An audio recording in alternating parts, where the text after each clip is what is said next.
Dun dun dun. Hello, video lần này sẽ không chỉ về một hãng son nữa mà Trang sẽ giới thiệu với các bạn cả hai luôn.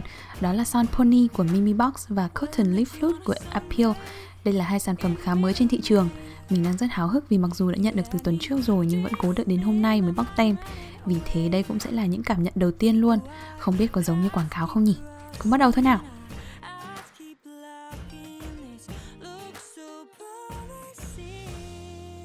Son Pony Blossom Lipstick này chính là sự kết hợp giữa Mimi Box và chị Pony, một chuyên gia trang điểm cực nổi tiếng ở Hàn Quốc. Nếu bạn nào chưa biết đến chị ấy thì hãy xem ngay channel Pony Makeup nhé. Đảm bảo sau 30 giây sẽ trở thành fan cuồng luôn. Trước khi xem màu son thì Trang bị ấn tượng với thiết kế son, nửa thân dưới trông cực kỳ giống City Color. Nhưng vì là màu trắng cộng thêm nửa thân vàng ở trên nên trông sang trọng hơn nhiều, còn làm chúng mình hơi liên tưởng đến son Tom Ford nữa. Thỏi son cầm khá chắc tay, vỏ hộp in hoa văn cũng cực kỳ lạ. Duy có điểm mình thấy không thích cho lắm chính là mã son được in ngay ở giữa, làm hụt hẫng tinh thần dã man. Trang đang cầm màu 01 Rose Garden. Theo miêu tả của hãng thì là màu đỏ đậm và chất son semi matte. Nếu so sánh với MAC thì phải tương tự như Satin, tức là hơi lì và độ bám màu chỉ kém son lì một chút thôi. Nhưng những gì mình đang thấy thì không chính xác cho lắm. Chất son rất mỏng và không được đều.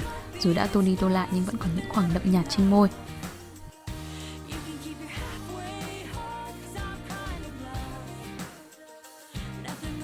Thỏi 02 Spring Romance này cũng tiếp tục là chất son semi matte.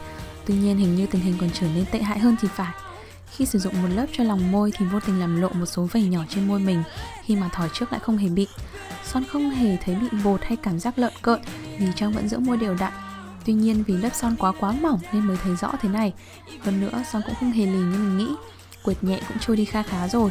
Nếu không ăn thì có thể giữ tầm 3 đến 4 tiếng. Nhưng mình đang rất buồn với cái khoản không đều màu này đây.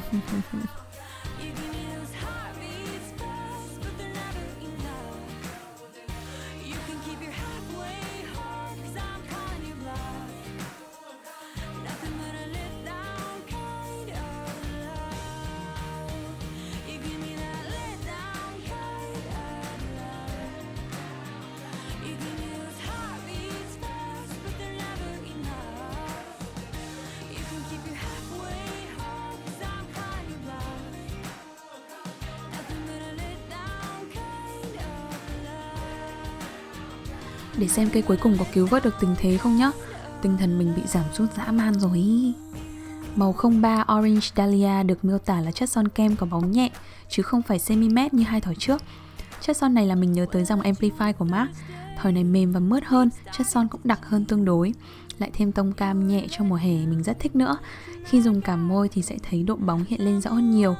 Tuy nhiên khả năng giữ màu của em này cũng chỉ ở mức trung bình thôi, vì chất son kem mềm nên màu sẽ phai nhanh hơn. Dù sao thì so với hai em trước, thỏi 03 này Trang vẫn đánh giá cao hơn đấy.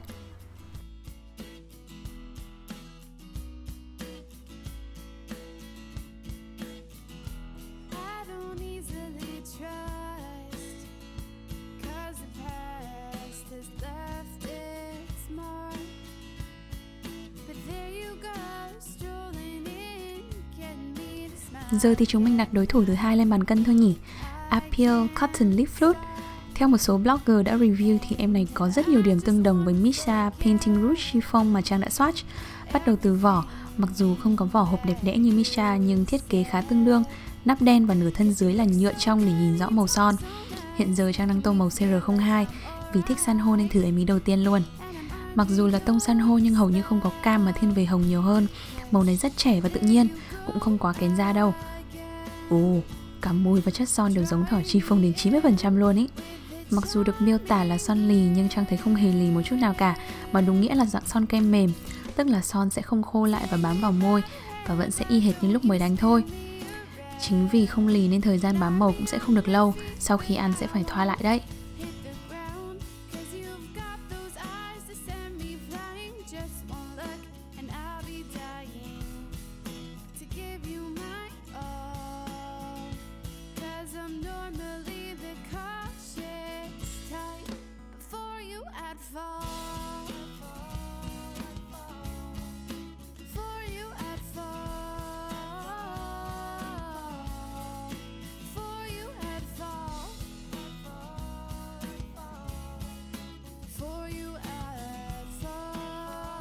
Là RD01 đỏ hồng. Màu này thì Easy RD01 của Chi Phong luôn. Tông này dùng lòng môi thì yêu khỏi bàn rồi, các bạn từ neutral đến cool undertone đều có thể dùng được hết. Ngoài tông này ra thì 4 màu còn lại của Appeal đều không giống Missha đâu. Vậy nên nếu các bạn yêu thích chất son kem mềm thế này mà muốn đa dạng màu son hơn thì có thể tìm đến em Cotton Lip Fluid này nhé. Cũng may là bảng màu không giống nhau chứ không thì mình điên luôn vì lỡ mua chọn bộ cả hai hãng rồi.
Yeah, màu cam.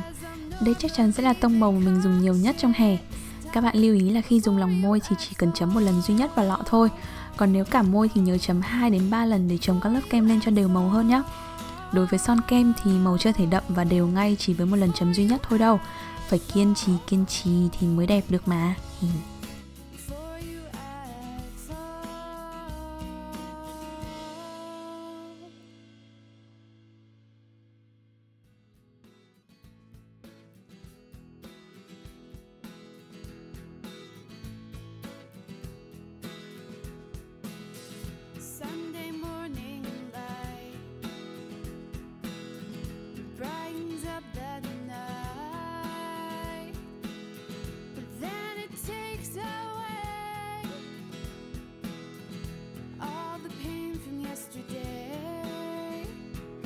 Ngoại trừ thiết kế không có gì đặc biệt ra thì mình khá thích thỏi này, cả màu và chất son. Mặc dù độ bám màu không thể so sánh với các loại son lì được, nhưng ưu điểm của dạng son kem này là dễ tán lòng môi hơn, đặc biệt cần thiết cho những bạn mới tập thoa son. Thứ hai là son hơi bóng nhẹ sẽ làm chúng mình trông trẻ và tự nhiên hơn rất nhiều. Cực kỳ phù hợp với các cô bé học sinh không cần trang điểm quá nhiều mà chỉ cần một chút son cho khuôn mặt tươi tắn hơn thôi.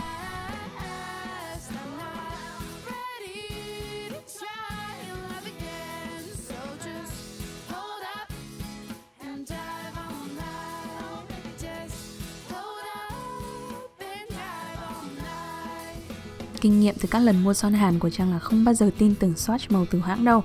90% là chả giống tí nào cả. Đến lúc nhận son cứ tưởng mình mua nhầm màu, đặc biệt là thỏi Chi Phong lần trước ý. Thế nên trước khi mua em này mình cũng không thèm xem swatch luôn. Nhưng giờ nhìn lại thấy cũng giống phết.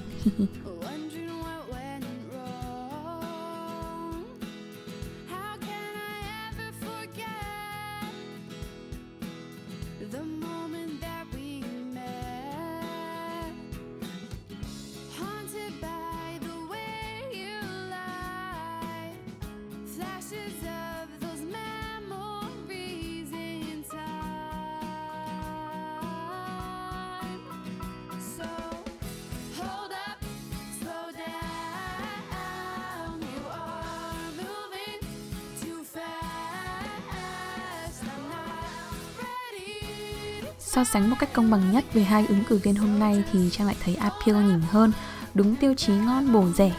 Còn Pony thì chắc do mình kỳ vọng hơi bị nhiều nên rất bất ngờ khi kết quả không được tốt như mong đợi.